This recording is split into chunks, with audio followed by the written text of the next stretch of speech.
Hi, my name is Daniela Arajo. I am 22 years old and I am a national youth poet and spoken word artist. So I was always a good writer. Like when I was a child growing up, my writings and stuff like that, they were so good that my teachers used to like paste them on the wall after every composition that I did.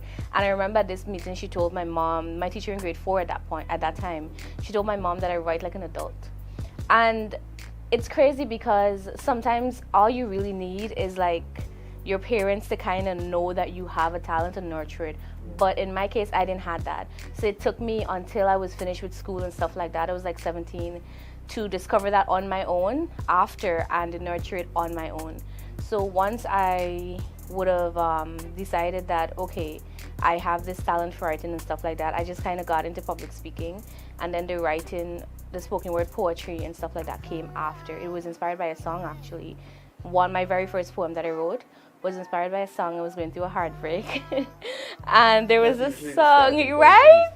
I was going through a heartbreak, and I heard this song, and I'm like, I can relate so much to this song because I feel the words, but I still felt as though there were parts of it that was missing. So I was like, okay, I'm gonna add my own part. And then I realized in that moment that a lot of people are not going to read your work the way you want them to read it, which means that in order for you to hear my work the way I want you to hear it, I have to say it.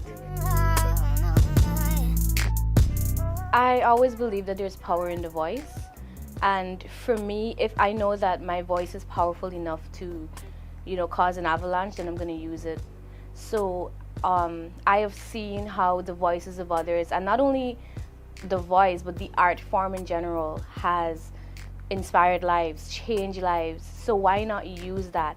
It's not really about, I won't say it's about the loving, I won't say it's about the love of the art, but it's about loving the impact that it creates. At least that's what it is for me. I love to go on stage, I love to write pieces, and at the end of it, when people, see it or hear it, they're able to say, that piece made me change my mind, or that piece changed my life, because I've had so many experiences. I've done pieces on depression, I've done pieces on suicide, mental health, and when people hear these things and they see it, they would come to me, they would message me in my inbox and say, when I saw this piece, this is what I was going through, and this piece saved me because you made me realize that there's light at the end of the tunnel. And that's what I love. I love to inspire. And so extensively, I love writing because writing is what helps me to inspire. I think all the different forms of art plays a very vital role in the preservation of our culture, but poetry specifically, it's unfolding our story. It's unfolding the story of my ancestors, my people, all the different tribes on stage. That's exactly what I do. So it's telling our story in a way that it has never been told before. There's a lot of things that a lot of people don't know, especially our current generation of indigenous youths that are coming up now, because we live in a modernized world. So a lot of our culture is being lost. I believe that poetry has a way of sharing or practices or beliefs or sayings or stories or tales or history. Every single thing can be told and unfolded through poetry. So it's more than just performing, it's preservation. It's preservation of our identities, preservation of our culture. It's preservation of so many things. My grandmother would have told me so many stories back in the days, and these are now stories that I tell in the form of poetry. Everything that I've learned in the village where my mom is from, I put that in poetry, and I come back here in, this area where a lot of people don't know what's happening, and I share that. So not only do I get to know it, but you get to know it as well. And if you're interested in finding out more, obviously you're going to dive a lot more into the culture, and that way we preserve it together. I tell people all the time that everything that I do is intentional. So being a part of something and showcasing my culture is intentional, because I don't believe that indigenous people, indigenous women, indigenous youth, indigenous craft, art, talent in general, we don't have a lot of representation. Our culture, like I said, is one that is dying.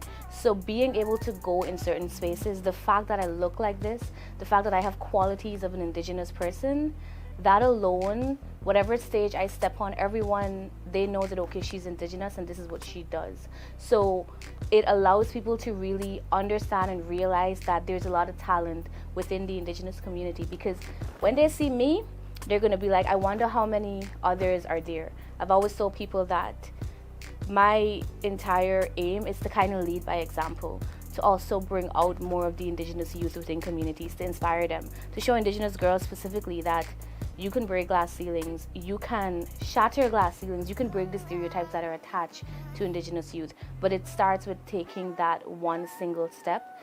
And that is my entire aim, to lead by example and be the first of many.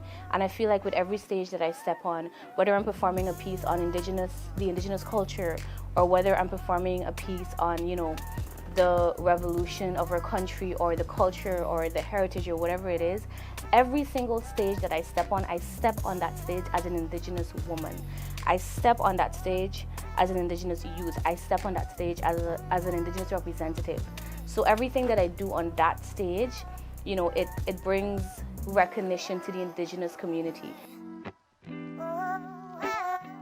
I think that the creative industry in general, obviously it's a struggling industry, that is no secret, but it warms me. It gives me so much joy to know that the government is now, actually catering to creatives, where they're investing. And I've seen all these different types of cash grants. You're getting $1 million to probably do something within the creative industry to support your art. And I honestly think it's amazing, because it's no secret that a lot of creatives lack resources. We have so much talent here. And so the fact that the government is investing money, and not only that, investing their time and energy, because there's so many things that we see happening now, and there's so many other creatives that are touching stages now that has never had that opportunity before. So I definitely think that it's something that benefits the creative industry. I embrace my identity, the ethnicity that lies within me. A Wapishana girl living in the city. They don't see it, but the very blood of my ancestors is encrypted in my veins. I've heard stories and tales of their trials and pains, their beliefs, their religions, their sayings. I've always wanted to trace and embrace the culture of my mother and my grandmother, to see if it's like anything that I've read in the books. Thus far, the looks has been confirmed. I see my people and I know my people. Or round faces, flat foreheads, olive skin, slender lips, some thick, some thin, and of course, the indigenous blood flowing and glowing from within. Our culture is extraordinary, but according to history and what I see, my culture is dying. My culture is dying before I've even gotten a chance to experience the full ride. My culture is dying in a place that it brought to life.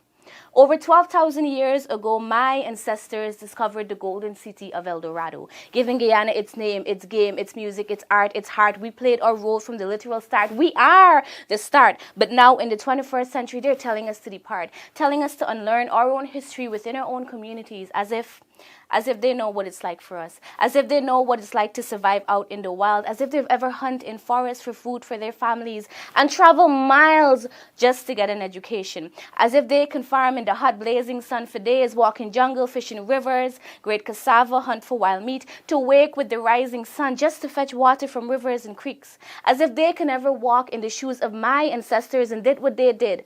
After we've made major contributions in this country, from our influential Amerindian men and women who are joining hands and making stride all the way from the top of the map to the bottom. And for that, we ought to sustain our cultural heritage and identity while contributing to one Guyana.